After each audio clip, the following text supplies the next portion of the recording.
A Nascent Kaleidoscope. Chapter 96. So, kid, you want your aura unlocked. Roman sat back on the couch, relatively relaxed.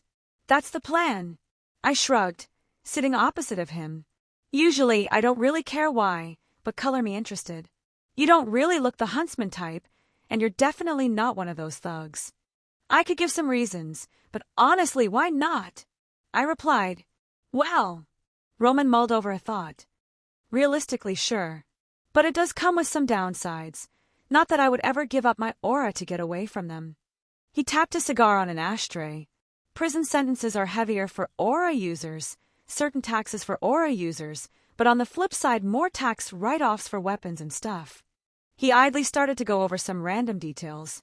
Heavier regulation on moving across kingdoms, certain licenses needed for certain jobs.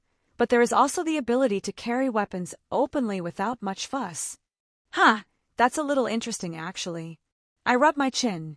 A society with a mythical phenomenon interweaved into its foundation. The closest I could think of was Skyrim, and that was very underdeveloped technologically, so it was hard to compare. Must make being a thief harder then, the government coming down on you harder because your aura makes it a bit more fun. He smirked. But I'm pretty low on their priority, all things considered, especially with the White Fang doing their usually idiocy. He adjusted his legs. Really, just stay away from the SDC, government property, and huntsmen, and at most the police will be on my ass. Oh, and don't kill. He made sure to exemplify that point. Murder escalates into Beacon taking notice. If the general public start getting upset about aura users running rampant, Beacon has a sudden interest in taking you down. White Fang, SDC, some more terms I was unfamiliar with. Perhaps I should browse their version of the internet when I have more time. So, what? Rob a bank, insurance covers everything. No one really takes a hit except those companies who the public already hates, and no one high up really cares enough to blow the issues up. Pretty much, but being too heavy-handed also starts drawing too much attention. If the politicians start looking bad, then they'll start doing stuff for publicity and whatnot. It's one of the reasons I keep my public persona so flamboyant. The public loves to cheer on a criminal, if you get what I'm saying. I was honestly surprised by how well he thought this out. I'm impressed. Roman let out a small chuckle. Been in the game a long time, kid. I learned a thing or two along the way. He sat himself up straight. Anyways, he clapped his hands. I'm sure you didn't come here to hear my life story. Well, it was entertaining if nothing else. I gave a small smile. But yeah, I am a bit excited to see my aura unlocked. Well, you get what you paid for. He stood up, walking towards me. It's going to feel uncomfortable, like someone is poking you in places you didn't know about, but then some weird stuff is going to happen. Weird? How weird? Ever done drugs before? Which drugs? All of them. He laughed, putting his hand on my chest. For it is an aspiration that we achieve immortality. As the words left his mouth, I felt something enter my body. I was careful not to interrupt it or cut the connection. The words seemed to die down and silence filled my entire being. My soul, it ignited. The world around me became unimportant as my entire self laid bare. Every part that made me me. All my flaws and good parts intertwined into the little spark that made my soul, and whatever happened, it burst out into a raging inferno. I saw it, the good, the bad, the ugly, and the beautiful. The parts that weighed heavily on me, and things I thought I had moved on from. All the scars that still persisted, and opposite of them were the pieces that found purpose and affection. All of it was actualized unto the physical world. I almost felt like I could touch the parts of me that were Zelretch, the past life that I regulated to the past. It didn't quite feel so heavy anymore. Everything I had been through before and now, every heartache, every time my heart fluttered, all the pain I felt in the land of shadows, and the happiness I felt when close to those I cherished. The first time I held Meridia close, and the first kiss I shared with Artoria, it all coalesced and enveloped me. I release your soul, and by my hand, set thee free. The whispering of words met my ears, and the world exploded in a kaleidoscope of colors. Shit, kid! I blinked, regaining my composure as my focus came back on the room I was in. I looked towards Roman, who was wobbling back onto his seat. Never seen someone with so much aura before. I stared at my hands, The faintest glimmer of the iridescent colors flowed around them with but thought. That was wow. Ha ha ha. Roman let out a tired laugh. I heard that adults get hit by it harder than kids. Something about seeing yourself as a fully developed person makes it a weird experience. Or something. Never really cared about the science. I flexed my hands, feeling the newfound power swelling inside me. The comfort and warmness of my actual soul protecting me from harm. What was that chant you used? I regained my thoughts after a moment to ask. Huh. Oh, yeah, I guess you wouldn't know. He rubbed his temples, looking like he had just woken up from drinking all night. It's something kind of personal, I guess. Something that needs to resonate with your soul in order to awaken someone else's. Don't really know much about it, but everyone eventually develops their own, and they all follow a similar format. Really? Everyone just comes to a similar conclusion on their own. Roman just shrugged. Never cared enough to look into it. More and more stuff to figure out. I feel great. I muttered. What a rush. Ha! I remember my first time. Roman let out another chuckle. The high lasts pretty much all day, but you'll get used to it eventually. He let out a sigh. Shit, kid, you did a number on me. It shouldn't have taken me that much aura to unlock yours. It's not a 1-to-1 ratio, you know. I'm not an amateur that would need to brute force it with my entire reserves. Should have only need a spark to ignite yours. He let out a breath. I wonder what factors play into one having a lot of aura. Actually, what does the color of one's aura mean? Who knows? Roman shrugged. Never seen one with multiple colors, though. Pretty neat. Thanks, I finally said. For doing this for me, I know it isn't the most clean job. I mean, he basically touched my soul with his own. He just snorted. I'm not one of those who think it's this. He held his hands out for emphasis. Sacred mumbo-jumbo. Yeah, it's a bit weird, but at the end of a day, it's a job. You paid, I delivered, simple as that. Well, that's an interesting perspective, I guess. He stood up, his legs less shaky, but he used a cane leaning against the side of the couch to support himself. I can't say it hasn't been interesting, kid, but I'm going to pass out in my bed. If you ever want a job, or maybe you're interested in the darker parts of the city, look me up. You looking to recruit with a job? I raised an eyebrow. I can't say the prospect didn't sound interesting. Hey now, I'm a law-abiding citizen. He smirked. But, as strange as it is, I like you. Can't say that about many people. You remind me of young me, so maybe I'm feeling nostalgic. He evened out any creases in his clothing. But I'm actually just relaxing for now. Got nothing planned for a couple months at least. Need to let some heat die down and all that. So what want to train me to be the next Roman Torchwick? Sorry to break this to you, kid, but you'll never become me. He turned his head. But maybe, just maybe, you can have a fraction of my style and skill. Yeah, get out of here, old Mandat. Youngsters these days, TSK. He smirked again, waving his hand. Hope to see you around, kid. He left, leaving me alone. I realize now that Junior bailed a while ago, not that I care that much. Sweet Christ, this feeling was euphoria. He said it would only last a day or so, but damn, I wish I could feel this more often. That was an interesting experience. I blinked, realizing that I currently had a dragon inside my soul. So, I may have forgotten about you. I feel all the love, he said dryly. You're lucky I was paying attention. I sort of shifted whatever he was doing away from me, because he almost tried to unlock my aura. Tried, being the primary word there. Yeah, don't think that would have turned out well for him.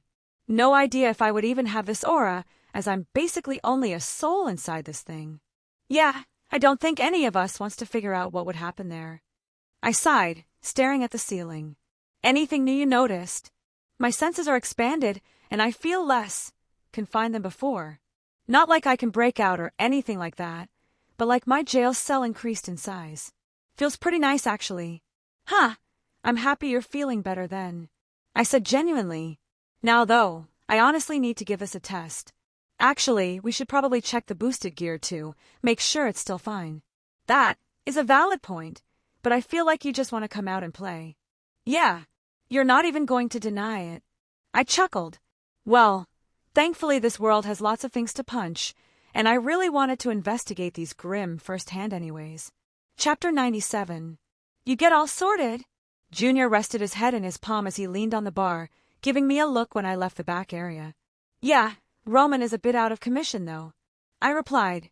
Junior let out a snort, a small smile on his face. Well, good thing I didn't do it. He sat himself up straighter. Well, I introduced myself before. Name's Junior. I know a few things if you got the lean. I thought for a moment, putting some more lean on the table. Know anywhere close by where I can go punch some Grim without a hassle? Junior looked at me oddly. Well, I guess we all wanted to do that when we got our aura for the first time. He scooped up the money. Word of warning, kid. Don't let the new strength go to your head.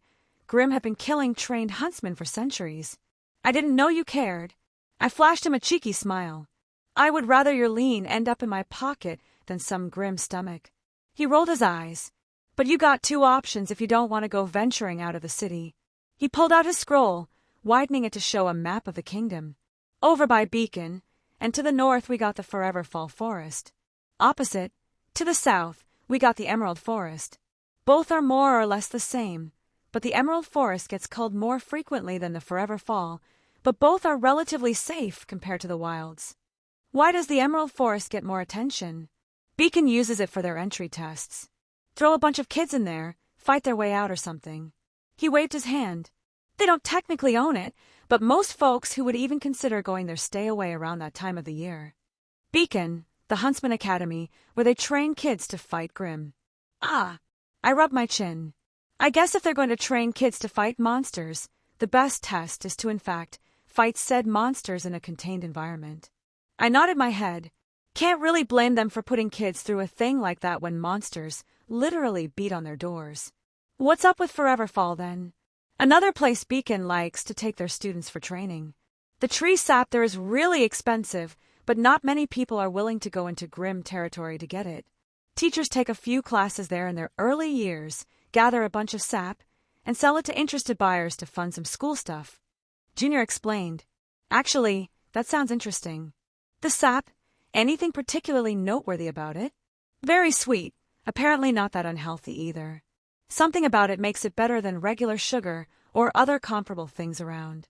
Other than that, I don't know much. He scratched his head. Usually always a market for it if you want to grab some jars. He really does know a lot of stuff off the top of his head. Information broker indeed. All right, thanks for the info. I tossed a bit more lean on the table before leaving. It was surprisingly easy to make it to this Forever Falls Forest. The entrance to and from that connected to the city wasn't particularly guarded. Granted, there were huge fuck-off guns on the walls and guards at the gate, but they didn't even bat an eye when I said I want to go in. Guess it's more common than I thought. Beautiful, I muttered as the forest came into view. It was red, almost unnaturally so. The grass on the ground, the leaves on the trees, all of it was the same red coloring. There was no way in hell this was a natural evolution. Still, it was a breathtaking sight. I contemplated taking Artoria here for a date. A picnic would be absolutely lovely. I don't think Meridia or Scat Hack would be interested in that kind of thing. Taking in the surroundings, I eyed a tree with a small nozzle coming out of it, looking primed for sap harvesting. Though as I got closer, it looked a tad rusted, perhaps worm as well. Well, it seems like this was abandoned some time ago. I jiggled it slightly and turned the nozzle on with a bit of force to overcome the rusted mechanism. I stared at it intently as finally, a small drop of sap emerged from the faucet. Quickly, I scooped it up with my finger and brought it closer to my eyes for inspection. The bright red color of the sap was surprising, but otherwise it didn't look off-putting. Hesitantly, I licked it. Holy shit! Yeah, that's sweet. It was like I had eaten an entire candy bar in a single drop, but without that bloated feeling. I took out a small jar, putting it under the faucet and giving it a little tap to get the sap flowing a little better. What do you think, waffles or pancakes? Waffles, definitely. Would go better with that little bit of crunch. I can just imagine all the possibilities. I didn't have that much of a sweet tooth, but I definitely enjoyed sweet things. Would go well with some ice cream, maybe even some varieties of cake like cheesecake, which was odd because sweet on sweet usually detracted from either dish, but this sap was something wonderful. Grab more of it. Don't gotta tell me twice. I took out a few more jars, cutting some small holes into the trees, and tried my best to wedge a sort of extractor into it, so the sap would drip down into my jars. Basically a piece of metal to direct the flow of the drip. Ooh, need to find some acorns to bring back. And looked around, brushing away the leaves on the ground. Hopefully these trees are something that can be replicated back home. No idea what mechanisms created this kind of tree, but perhaps I can research it when I have more time. I brought out Sir Wiggles, having a bright idea. Think you can grab me more of these? I held out an acorn for him to get a good look. The familiar link between us told me he understood as he bolted off in another direction. I take back what I said about Sir Wiggles. You're such a glutton. Pot, me kettle. Never said I wasn't. I said with a laugh. Kneeling, I scooped up a soil sample, both around a tree and a bit further away. I labeled them before putting them away in my hat. Look alive, we got company. Yeah, I noticed it too. I grumbled, standing up as a familiar black creature approached me. Though only when it got surprisingly close to me. It doesn't possess the normal feelings of a living being. What did the lass call this, a Beowulf? Yeah, and I only skimmed the book I got. Supposedly a weakling in the Grimm hierarchy. It kind of looked like a traditional werewolf portrayed in popular media. I watched its lumbering steps as it broke out into a sprint at me. Well, let's test some stuff out. I summoned the boosted gear and immediately noticed a small change. It felt lighter was probably the best word. Not its weight, but its existence wasn't as constrained. It felt like, if I hadn't achieved balance breaker already, it would have been much easier. The thing snarled as it got close, clawed hand swiping at me. I didn't move. My aura flared into a shield as its claw tried to cleave into my flesh. It stopped without any effort on my part, and I just admired the mystical phenomenon up close. With my aura out in full throttle, I flared my circuits. With a nod to myself, I made the mental note that nothing felt out of place there. If anything, they burned less from use than normal. It makes sense, I suppose. Magic circuits are a pseudo-nerve system that extends from the soul. Aura is the manifestation of the soul, and supposedly provides a certain healing factor on activation. It's probably offsetting the pain and burning from using the mystical organ. Was so used to it at this point that this didn't really mean anything. Interesting interaction, though. Weird, I kind of felt that. The Grimm attacking, or the aura in general. The Grimm, it was like an echo, but yeah, odd. I grabbed the thing and slammed it to the ground with enough force to indent the hard surface. Decently sturdy, blunt damage, probably not the preferred method of dealing with then. I muttered. It struggled, snarled, or otherwise thrashed under my grip. Intelligence seems lacking, perhaps a sort of pre-programmed instinct. I twisted its arm back slowly, watching it still struggle, but it didn't even change its expression as I pulled it back much further than it should have been able to. Doesn't react to pain, or perhaps it cannot feel pain? Pain is an evolutionary trait for living beings to survive. While I can't say that every living thing across the infinite realities feels pain, it is a dominant trait in every world I know about. Boost, I said quietly as my physical abilities doubled, and I ripped the arm off its body. An inky black liquid dropped to the ground, seemingly its blood. Thoughts, Drake. Nothing wrong with the boost, nor anything extraordinary. Seems we're good to go there. I nodded along, inspecting the arm. This thing doesn't have proper bone structure. I mean, it has bones, but they look like an afterthought in its whole design. I threw the arm to the side and picked up the Grimm again. It tried to bite at me, but my aura blocked any kind of haphazard attack on its part. Yeah, this thing is definitely not alive. The old man was correct in calling it a construct, but that probably didn't do it justice. It is a facsimile of life. Dawnbreaker flew out of my ring, hovering nearby, not reacting. Yeah, no life nor unlife to be found here. Grabbing the sword, I stabbed into its stomach. Magical energy. I muttered. This thing exists from magic. The faint sensation of magical energy wafted from its body. It makes sense, but to have confirmation that magic is prevalent here was something to mull over. The magic's holding it together. They bring together the container to mimic life, organs, bones, that sort of thing. I can only imagine when the corresponding parts like the heart take damage, the magics that make up the creature try to heal or sustain it but are unable and it collapses. It isn't that any of its internals are vital, but it was designed to be a reflection of a true living creature. Fascinating. Who made these things, and for what purpose? I suddenly had the eerie, though, that whatever created something like this on such a worldwide scale was not a simple being. Yeah, this world isn't as simple as I first thought. Dawnbreaker slammed down into its head, letting it dissipate back into magical energy and drift back to the world. I was lost in thought for a moment before taking out the vial of dust, uncorking it, and letting a tiny bit spill out onto my palm. Jesus fucking Christ. I felt a sharp pain in my head at invoking the name of God, the taboo woven into my devil bloodline. What's wrong? You're usually good about not saying his name. I clenched my fist, throwing the bit of dust into the wind. This dust, it's crystallized mana. I fell to the ground, staring up at the sky. I don't understand. Crystallized mana is not a natural phenomenon. Mana, the lifeblood of a world, the most abundant form of magical energy. It pulsates out, spreads, and returns to the planet. It is not supposed to clot up and crystallize like this. Something is seriously wrong here. What does it mean? Well, I don't think I've ever walked on a dead planet before. I stared up at the broken moon in the sky, an oddly apt reflection of the world I now found myself on. Chapter 98. I looked up at the broken moon, admiring its surprising beauty. I think it was closer to the planet than I was used to, that are much larger than my own back home. You okay? Yeah. I ran hand through my wet hair. I'm good. I found a nice little pond to take a dip in. Put up a bounded field and just wanted to relax. Just surprising. Like knowing people die, then see a dead body for the first time in person. Worlds died. Just like every other living thing in existence, they eventually meet their end. Be it the heat death of the universe they exist in, or their natural time is over. Natural causes, or something kills them. Worlds eventually die. I've known about parallel worlds that get pruned every second of the day, while new worlds are then created to fill their place. But I've never walked on a planet that was on its last gasping breath. How much longer does this place have? I mulled the question over. I'd be conservative and say a few thousand years. That's not too bad.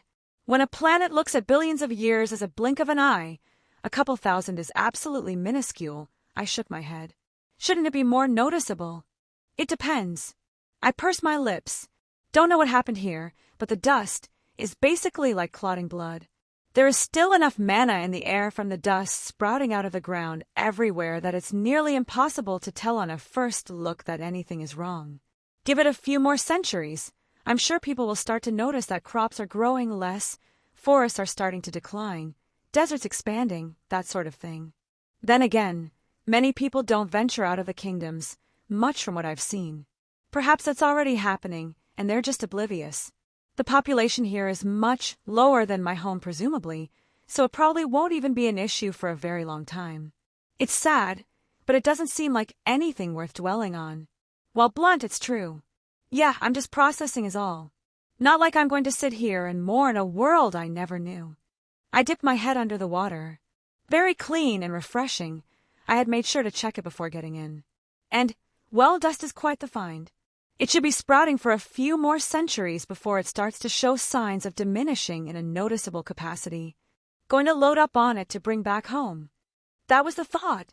I stood up, grabbing a towel I had hanging on a tree nearby. Should be good for Rin, and I think Zelretch would be excited for the find. Crystallized mana is something findable back home, but it is extremely rare. Granted, the stuff back home would be much more potent than the stuff here due to the fact that our world is still going strong. Quality versus quantity. Putting my clothes back on, I laid out a bedroll. I didn't really feel like heading back to the city and finding a hotel or something. I would enjoy the clear sky and sleep under the stars tonight. I yawned, opening my eyes up to the morning sun. Still couldn't get over how stunning this area was. Definitely one of my favorite places I've discovered away from home. Going to show off so many pictures when I get back. Oh, that reminds me. I gathered all my stuff and went to check on my little jars of sap. They were practically overflowing as I got to them. Waving my hand, I created a portal that brought me back to a little alley near Junior's club. I know it was early, but I kind of wanted a drink. It's 6 p.m. in some world, right? That's a healthy way to look at it, Drake said dryly. Not like I'm going to kill my liver or anything. Devil biology to the rescue. Walking in the familiar door, some eyes shot towards me, but they seemed slightly less intrusive than before.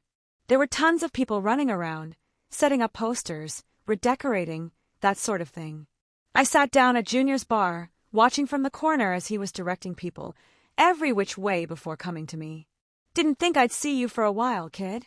He sat his hands on the counter. Whatcha need? Can I get a drink? I asked. Wouldn't mind another of those strawberry sunrises.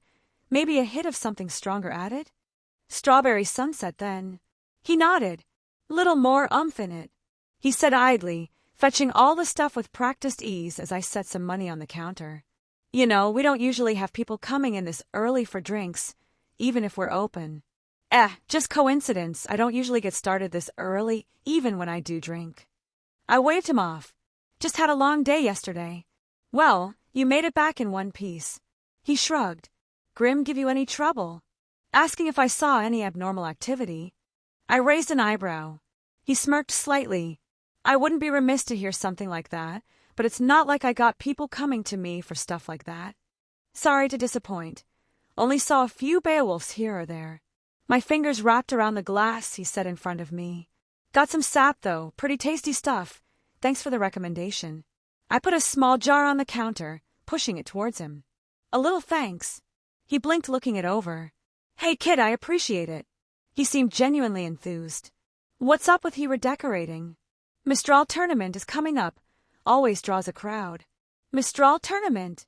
I asked. I'm pretty sure Mistral is the name of the kingdom on a continent to the east. He looked at me weirdly. You haven't heard of the Mistral tournament? It's probably the biggest event on Remnant, next to the Vital Festival. Ah, Remnant.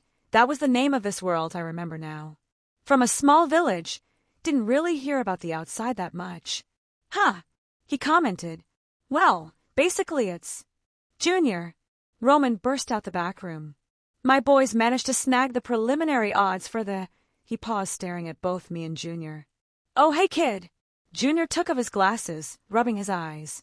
Roman, why don't you just broadcast to the entire kingdom? Oh, quit your whining. Kid won't spill the beans, right, kid?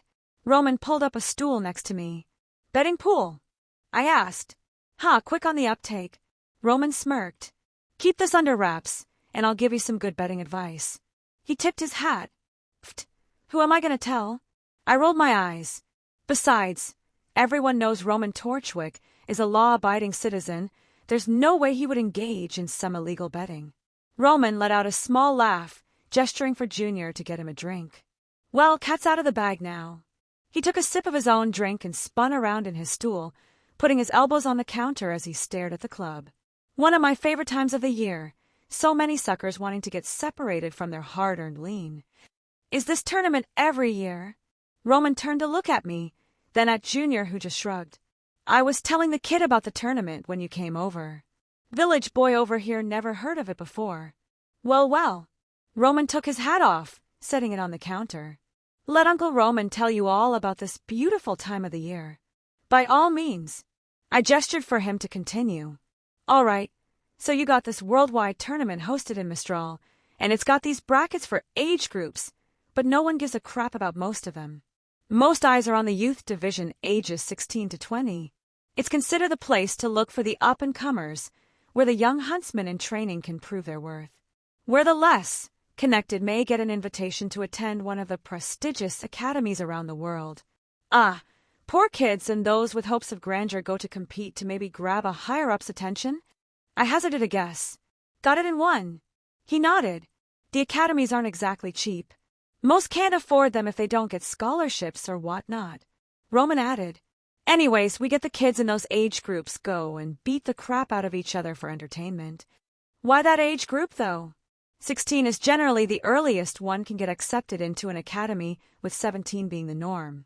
And the schools don't really take in students past 20 years old, considering it not worth teaching them that late since most graduate by the time they're 20 or 21 anyways.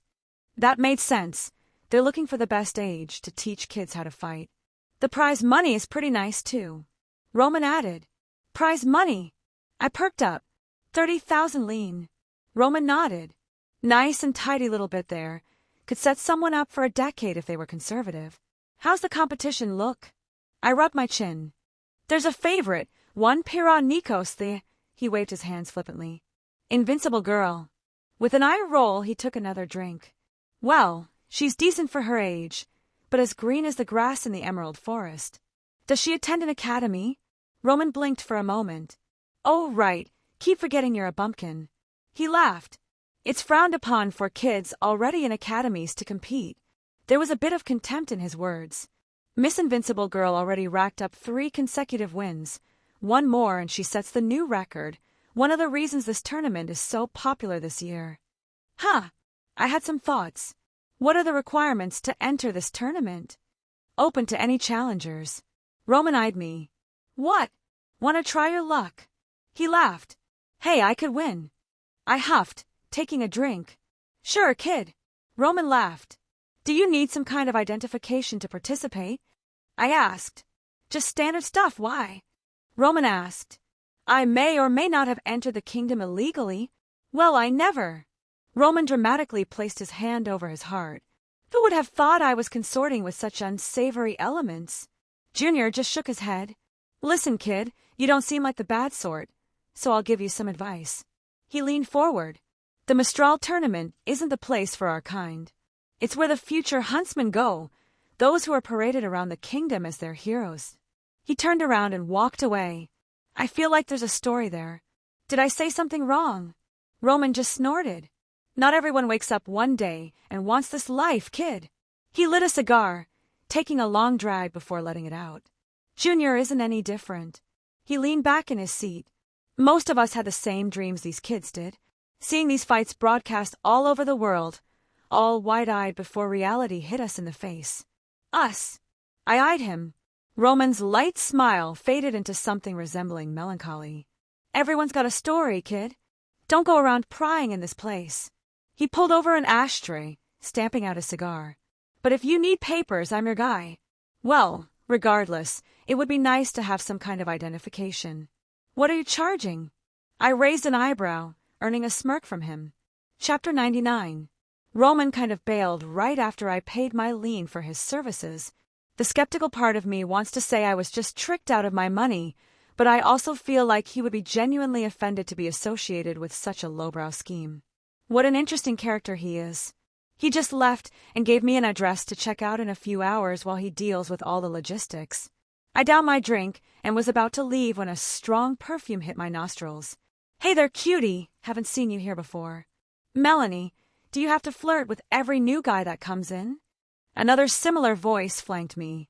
I turned to see a set of twins take a seat on either side of me, their dress a bit eye-catching, but matching all the same.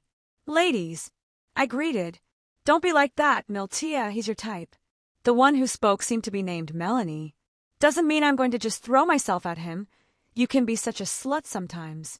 The one named Militia rolled her eyes. Can I help either of you? I asked, wondering what they wanted from me. You can buy me a drink. Melanie winked. What are you doing here? Miltia demanded. I just blinked at the sudden comments. I was talking to Junior and Roman, but they had things to take care of, so I was about to leave. Junior just left you alone at his bar? Miltia seemed surprised. I guess. I think I may have said something to offend him. I just shrugged. Junior doesn't get offended, he gets annoyed. Melanie interjected. What did you say to get his panties in a twist? I made a comment about joining the Mistral tournament. Brothers. Melanie rolled her eyes. He can be such a drama queen about that. She got up and walked around to the bar, pulling out a bottle and started pouring herself a drink. Boo-hoo, Daddy wouldn't let me be a huntsman. Melanie. Miltia growled. What? He's not the only one who got fucked over, but he mopes around every year when the tournament comes around. She scowled unrepentantly. Not like it's a big fucking secret. Really, are you gonna do this now? Miltia sighed. What? No one's here yet. I'll get into character when more people start showing up. She downed her drink, turning around and disappearing into the back. Well, that was something. I commented. My sister can be a bitch sometimes. Miltia said with clear annoyance in her voice. She took off her heels, setting them on the counter before rubbing her feet. Had to walk around Vale all damn morning passing out flyers, and that bitch probably dumped them in the trash somewhere to fuck off for the day. Work for Junior then? I asked. What's that like? Well, I didn't have anything to do for the moment. Wouldn't mind knowing a bit more about this whole thing. It's money. She shrugged. We basically just play the club scene. Get idiot boys to throw around lean after flashing some leg, and if anyone gets too rowdy, we put them down. She put her feet up on another stool. What about you? First time in Vale. Junior and Roman have been helpful. I said idly, fingering my empty glass. Not much of a story there, just got my aura awakened, so that's something I guess. Roman and helpful in the same sentence. She snorted. How many drinks you in? What? Is that unusual? I mean, he can be a bit sarcastic and flippant, but otherwise he wasn't really. I didn't know quite the right word. Mean? I think I only know 2 people who can put up with Roman, Junior and that midget. He barely goes a single word without insulting someone enough that weapons start coming out. Ha! I just scratched my cheek. He said I reminded him of himself. Maybe that's it. I shrugged. Yeah, I can see it. She gave me a once-over. You have that same, I'm better than you look, but less punchable. Only less that? I raised an eyebrow. She shrugged, her lips curling up. I call it like I see it. I couldn't help but laugh. I liked her snark, even if that's practically a compliment compared to Scathacker's sharp tongue. Well, I like to think I pull of the punchable face look pretty well. I adjusted my hat. 6/10. Well, there goes my self-esteem. You hang around, Roman. I doubt you had any to begin with. Ouch. You really just go for the jugular every time. I clutched my heart dramatically. By the way, I'm Wilhelm. Don't think I introduced myself. It's part of my charm. She flashed a smile. Miltia. Well, she isn't wrong. I should be heading out. Need to find Roman to make my stay here legal. Whatever, she nonchalantly replied. But if you come back later, maybe I'll have time for a dance. Tempting, but I'm spoken for. Ugh, of course you are. She groaned. I wouldn't mind being a friend, though. I offered. I did enjoy her personality. Brothers, that's so corny. She rolled her eyes. I just shrugged again. I'm not going to broken up that she didn't want to be friends. We'll see you around. I began to walk away. I didn't say no. She said just loud enough for me to hear. I couldn't help but smile slightly. I had a feeling I would get along with her like a house on fire. I walked a fair distance away, towards the industrial district. It was nice to know that each district was so obviously segregated. But the fact that I was only given an address and nothing else made me realize I had no idea where the fuck I was going. Now that I think about it, he probably did that on purpose. Roman seems like the kind of person who likes to fuck with people. Hands up! I blinked, hearing a shout from behind me. I turned around to see a man holding a gun up towards me. My eyes swept the surroundings, and no one else was around. He was a bit scraggly, but his clothes weren't unkempt enough for me to assume he's homeless. Are you robbing me? I couldn't help but ask. No, I want to know what shampoo you use. His sarcasm clear in his voice. Of course I am. Now, wallet and scroll. Is this karma? Is it because I robbed that guy the other day? Don't wanna. What do you mean, don't wanna? He stared at me incredulously. Empty your pockets or I'll shoot. He shook his gun for emphasis. Nice gun, what kind of bullets it got? Why the hell should I tell you? He seemed more and more confused with my manner of speech. So not just bullets, and looks like a run-of-the-mill small arm. I nodded. Tell me, why did you think it was a good idea to point a shitty gun like that at someone with aura? He paused, realization dawning on him. Oh, indeed. I deadpanned. Well, this is awkward. He lowered his hand. Can we pretend this didn't happen? You know, I appreciated the balls on this guy. Tell you what, you help me find this address and I'll walk away without you having to swallow each bullet one by one. I held out my piece of paper. He took the piece of paper happily and stared at it. Why do you need to go to Roman's hideout? He looked up at me blinking. I mean, I've never heard of this place. Wait, are you one of Roman's henchmen? No. Sweet merciful gods. I sighed. Just take me there. I have business with him. Yes, sir. He saluted, and I followed him down a few alleys. It was surprisingly not very far. I probably could have found it if I searched around a little, but whatever. It was pretty nondescript, a warehouse in a sea of warehouses and similar-looking buildings. The idiot led me inside, and I was immediately greeted to the familiar sight of an orange-haired thief. Oh, kid, you made it. He was leaning on a table, smoking a cigar. And you found one of my minions. More like he found me, I said dryly. Roman sighed. Red, what did you do? And nothing, sir. I was just... He tried to rob me at gunpoint. I deadpanned, interrupting the now named Red. Roman face-palmed. Just go back to work. Yes, sir. Red happily took the chance to run away. I hope that isn't the bar for your employees. Roman actually let out a laugh. This is the... He had the face of someone counting in their head. 12th time he's done something like this. Really? And you still keep him around? I was a bit flabbergasted. No, you don't understand. He chuckled before continuing. I'm waiting until it blows up in his face. That guy is the luckiest son of a bitch I've ever met in my life. This wasn't even the dumbest stunt he's pulled, and so far, there isn't even a whisper of his face being flashed around any police station. Seriously. Let me put it like this. He cleared his throat. He tried to rob the deputy headmistress of Beacon. Roman could barely keep a straight face. Never arrested, never even handcuffed before. The authorities don't even know his name. Have you tried? Using his ridiculous luck to my advantage? Of course. He sighed. Didn't seem to work. No, his luck only kicks in to save himself. Honestly, the only reason I've kept him on is because the betting pool we have going on. Got a lot of lean riding on some turnouts and I want my money. He seemed in a genuine good mood. Anyways, I'm sure you didn't come here to talk about my little minions. You want your papers, right? Well, my money certainly wasn't a donation. Roman smirked, gesturing for me to follow as he led me further in towards another room in the warehouse. We walked in, and it was like a completely different building. Cubicles everywhere, printers, their version of computers, people walking around like it was an office. This is where the magic happens, where all our raiding the veiled bureaucracy for our illicit gains occurs. Question. I raised my finger up. Why are you showing me this? Seems a bit stupid, arrogant. Roman finished my thought. Kid, do you really think anything here can lead back to me?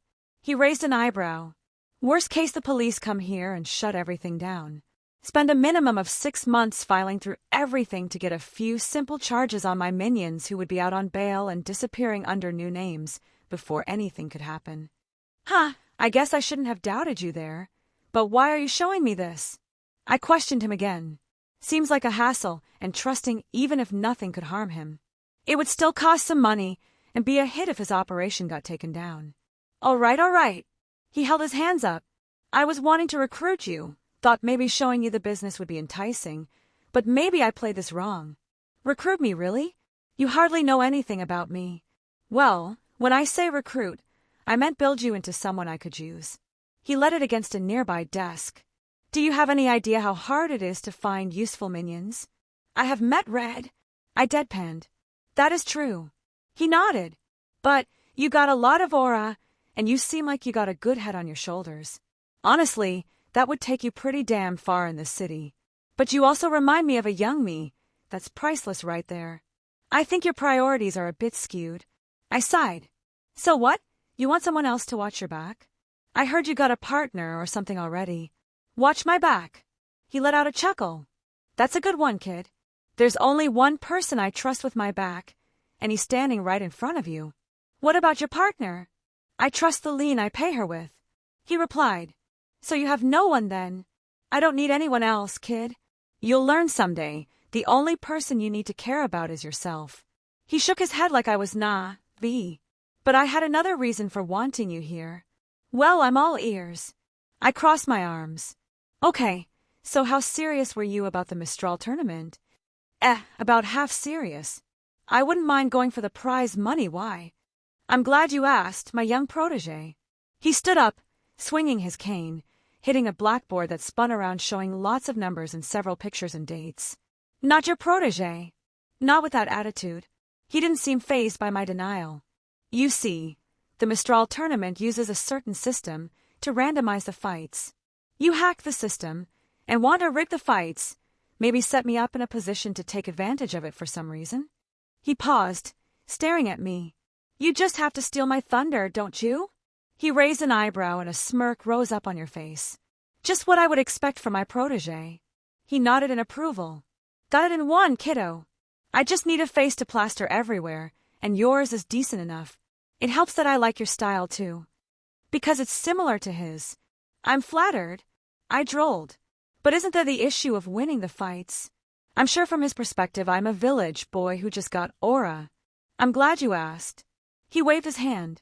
You see, there are always a set number of buys in the tournament every year. Up until the top 18, that is. Isn't that going to draw a ridiculous amount of attention? That is the plan, he said happily. You see, I want you to grab all the attention for one moment. He took out a piece of paper, handing it to me. When all the cameras are on you, I want you to say that then you can forfeit or whatever. I unfolded the piece of paper. Go fuck yourself, Lil Miss Malachite. Roman Torchwick. A smile crept up on Roman's face. It was clear he was stopping himself from bursting out laughing. Let me get this straight. You are hacking one of the most popular sporting events of the year just so you can tell someone to go fuck off? I asked incredulously. I know. He raised his hands. Not to mention, she's the crime boss of Mistral's largest gang. I know the concerns you have, like what happens if you... I'm in. Roman just looked at me in confusion. What? I'm in. I pocketed the piece of paper.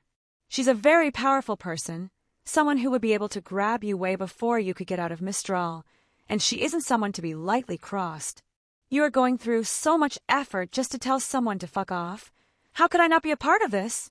I said in all honesty. Kid, you really are one of a kind.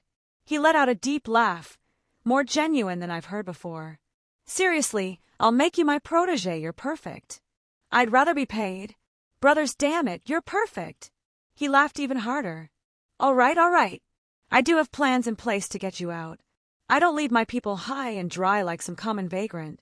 Wait, you only need me to get to the top 16, right? Yeah, literally no work on your part. What if I want to win? Kid, I know you're feeling pumped up from getting your aura. I rolled my eyes. I'll agree to your terms if you don't interfere with my fighting after I say my part for you. He paused, mulling over my words. Whatever, kid. He shook his head. I'm not your babysitter. She won't be able to touch you during the tournament. Too many cameras. I guess I'll have my people ready for when you get your ass kicked. I feel like there are a ton more details to work out. But why are you going through all this trouble? Because fuck her, he replied. Fair. I nodded. But what's the real reason? I raised an eyebrow. The corners of Roman's lips curled up. Now, why would I go and spoil that? So, I'm basically a distraction. I mused. If it makes you feel better, I will very much look forward to your role in this little job. That does make me feel better. Really? No. Let's talk about how much I'm getting paid. Chapter 100. I woke up with a yawn, the sun just barely peeking in through the curtains. I felt my arm pop as I stretched my arms. With a thought, I brought down all the bounded fields I set around my room out of habit. I rented just a random hotel room for a few days. It wasn't particularly difficult to find somewhere, and my new information came in handy. Apparently, hotels and the like have to verify resident status or the equivalent for visitors, which I didn't have before last night. So, good timing, I suppose. Besides my hat and clothes, I didn't have any belongings laying about. Pulling my hair back, I got it how I preferred and wrapped it in the piece of cloth that Scat Hat gave me, giving it a little tug to make sure it was nice and snug. I stretched a little bit more. I feel kinda stiff. I rolled my head. Probably because you haven't done your morning exercises in several days. I paused, mulling Drake's words over. That's a distinct possibility. I couldn't help but agree. And I don't really want to get in the habit of foregoing them for long periods of time. Even if it was just swinging my sword a few hundred times, it was good to do something. Not anything I would essentially call training, but it kept my body warmed up. Without much more thought, I walked out the door and headed out the hotel. It was right at the center of a large square. People were setting up with carts and such. Fresh produce, or bread that had come almost right out of the oven. Perhaps they were advertising for shops from other parts of the city. I'm curious. Why are you going along with that thief's plans? I walked up to a little food cart, taking out about 20 lean. Half dozen, please. I placed it down, grabbing the bag of bagels I was handed. I bit into one, and it was the perfect amount of crunch and softness. Why not? I mumbled between chews, directed towards Drake. Just seems odd. Well, I have a few reasons, beyond just thinking it'll be a fun experience. I finished off my baked delight. First, I want to see Mistral. While I can go there anymore, this is a good excuse. I waved in and out of the crowd. I stopped for a moment, watching a human hand a little treat down to a girl with cat ears on her head. I couldn't help but smile at the scene. So far, I've seen several instances of overt racism, or rather speciesism here, but that is definitely a welcome reprieve. I wonder if they just call it racism, since the term evolved so many times over my own history. It's the first term that comes to my mind anyways. Second, the money would be nice. I admitted, I'm not particularly fond of robbing dust or stuff like that from common folks. Find me a dick and I'll gladly alleviate him of his goods, but I'm not going to hurt a decent person. And selling large quantities of gold just seems like more of a hassle than it's worth. That can't be all. I admit those reasons are probably enough to get you moving since you're not really focusing on anything important right now. I need data, I replied, and it was probably my biggest reason. I could probably go find some scum somewhere, some criminals that even I would find distasteful to poke at, but I don't really care to do that right now. I explained. The nature of aura and semblances is really unrefined in most texts I've read so far. How long would it take for me to find something worth noting if this is the norm? I would rather get a good look at aura and by extension, semblances, being used. Where else would there be an opportunity like this? So, go beat up some kids so you can see how they bleed. I know, it excites me too. I snorted at his sarcasm. We still haven't figured out how aura affects you overall, beyond the physical boosts it gives. That's true too, I agreed, moving towards a familiar gate that led towards the Forever Fall forest. But all impressions, so far, show no negative effects, which isn't surprising considering it's my soul and all. But you can never be too careful with things like this. I guess seeing how the locals have adapted the use of their aura would be a good learning experience. Could probably shave off months of learning if you can glean something worthwhile. And honestly, I really want to see how this whole plan of Roman's turns out. Really? Seems kind of trite compared to what you normally deal with. Well, not everything can be magical terrorists or legendary figures. Took out my swords, letting them hover in front of my before tapping my hand against my cheek. Which one? HMU. I gripped Dawnbreaker in my hand and began to swing it in the air. Besides, he interests me. Thought you only like girls. I couldn't help but roll my eyes. He wasn't spouting crap when he said that I reminded him of himself. I do see several similarities between us. It did make me think on several things. A different set of circumstances, a different life led. Would I have turned out like him? I took a step forward, swinging my sword overhead before stepping back. A thief. Alone. I corrected. The way he just dismissed any kind of bond, it really did make me think over some stuff myself. I won't deny that a lot of my actions resulted in those subconscious feelings from when I was still back in my birth world, but to see someone whom I don't quite mirror but still resemble turned out like that, it just makes me pause and consider my life. You are being surprisingly introspective and mature. I could hear Drake sigh. I remember when you were still a brat running around like nothing could touch you, getting into all kinds of trouble. Well, things happen and... Oh, wait, that was last week. Yep, there it is. I deadpanned, mentally commanding one of my swords to fly off and impale a grim that was getting too close. I shook my head at his antics, a small smile on my face.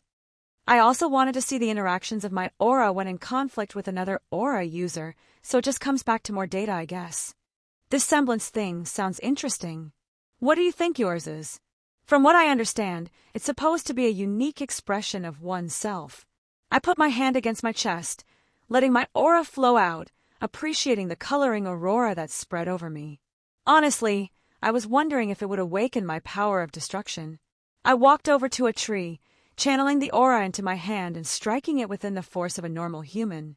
The aura sort of vibrated, pulsing out and destroying the trunk, the tree falling over with a loud crack. Reacts to intent, but hard to control. I muttered, making a mental note as I started to trying and control of my aura, to get a better idea of how to utilize it. I remember you mentioning something about that before coming here.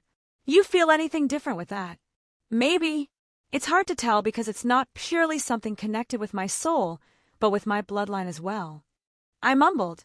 I said before, it was basically a seed deep inside, unable for me to harness in any meaningful capacity. I paused for a moment, choosing my words. Using that same analogy, I think it just now germinated. I feel like I'm just missing something to actualize it, to have it grow into something. Some kind of catalyst, and your aura isn't compatible. I scratched my head, letting go of my sword as it drifted towards the others. Not quite. I think my aura awakening may have done the equivalent of splashing some water on the seed, but otherwise it's not doing much. It was frustrating. I could almost feel it, yet it was still slightly out of my reach. Maybe you need a good fight, get the blood flowing. Dre replied. Remember that big sea serpent we saw coming into the city? I was about to say something snarky, but honestly, that sounds kind of fun. I wonder if I could get information on any big grim near here, because fighting someone in the ocean just sounded like a bad idea with regards to logistics. I wonder if there are any dragon grim. That's a thought. I agreed. We've seen a few now with some pictures and books. They seem to come in all shapes and sizes. Well, some thoughts for later. Roman said to head over to the club before I left last night. Something about going over the final details before I'm supposed to head over to Mistral. I feel like this plan is going to go horribly wrong. Think I should back out. I'm actually kind of invested in it now. Way too curious to see how it all plays out, especially since your role is a distraction. First you were against it, now you're all for it. I could only shake my head with a chuckle. Who needs an angel or a devil on my shoulder when I have you whispering in my ear? I'm not your babysitter. I'm here for the ride. Crashing and burning is still fun on the way down. Your confidence in me is astounding. I said dryly. Well, Roman said his partner should be around this time. Guess I'll go meet her then and get a better idea of his so-called job. Non-canon I'll make, a secret technique. Fate/Grand Order, Temple of Solomon. My swords flew all around, only to be knocked away with relative ease. The armor around my body receding, returning to the normal form of the gauntlet, the boosted gear. I was breathing heavily at this point, the dozens of boosts I used wearing off all at once, and blood was already flowing down my lips. I looked to the side. My companions weren't faring much better. Don't suppose you got any command seals left? I asked. Ritsuko Fujiwara looked at me with sadness. What about you, Miss Eggplant? Mashu turned her head, a melancholic smile on her face as she shook her head. She wasn't in much better shape than I was. Chaldeans. The voice of our opponent boomed over this realm that existed outside of time and space. This workshop owned by the king of magecraft, Solomon. This is the end. This is where your ideals and your fate has brought you. You have fought against the inevitable. It is time to end this farce. The 72 demon pillars of Solomon, the human order correction, ritual left behind by the king of magecraft who turned into one of humanity's evils. A beast. Ars Goetia. The demon held out his arms, the orbs, the eyes all over his body turned to face us as they discharged magical energy in the form of lasers. I stood up, grabbing Ascalon. Foolish! Goetia sneered. Do you think I have forgotten about your little tricks, magician? They arced around me, aiming right for Ritsuka. Mashu jumped in the way with her shield, clashing against her noble phantasm, but not all decided to initiate a war of attrition with he young shielder. My banner, protect my brethren. A familiar blonde head of hair stepped forward, armor almost in smithereens and body barely standing. Luminous sight at her now. Jean d'Arc slammed her war banner on the ground. A shining golden banner enveloped all of us, blocking the attack. Jean! Ritsuka called out as the heroic spirit's footing began to wane. Absurd! Goetia bellowed. A heroic spirit who can barely stand wished to stand against me? As the words left him, the pressure intensified, shattering the protections, blowing away the saintess. Join the remainder of humanity's final protectors. He declared, sweeping his arms at the bodies of heroic spirits littering the area. Some dead, some unconscious or simply unable to move, their spiritual bodies unable to cope with the damage sustained. I reached out towards the last master of Chaldea with a grabbing motion, ripping and tearing the space around him. The attacks moved around him in a manner that was impossible. Zigzagging, moving back and forth at different points in time, and simple appearing on the wrong side of the battlefield. Blood flowed out of my throat as I fell to the ground. Will! Ritsuka ran to me, catching me from falling down. Once again, you are a thorn in my side, deviled, his eyes focusing on me. I stood up laughing, eyes all drawn on me. It seems I must use my final technique. I shakily stood straight. The beast scoffed. You have no hope, no chance for victory. You act as these, humans, foolish perseverance. I glanced to the side.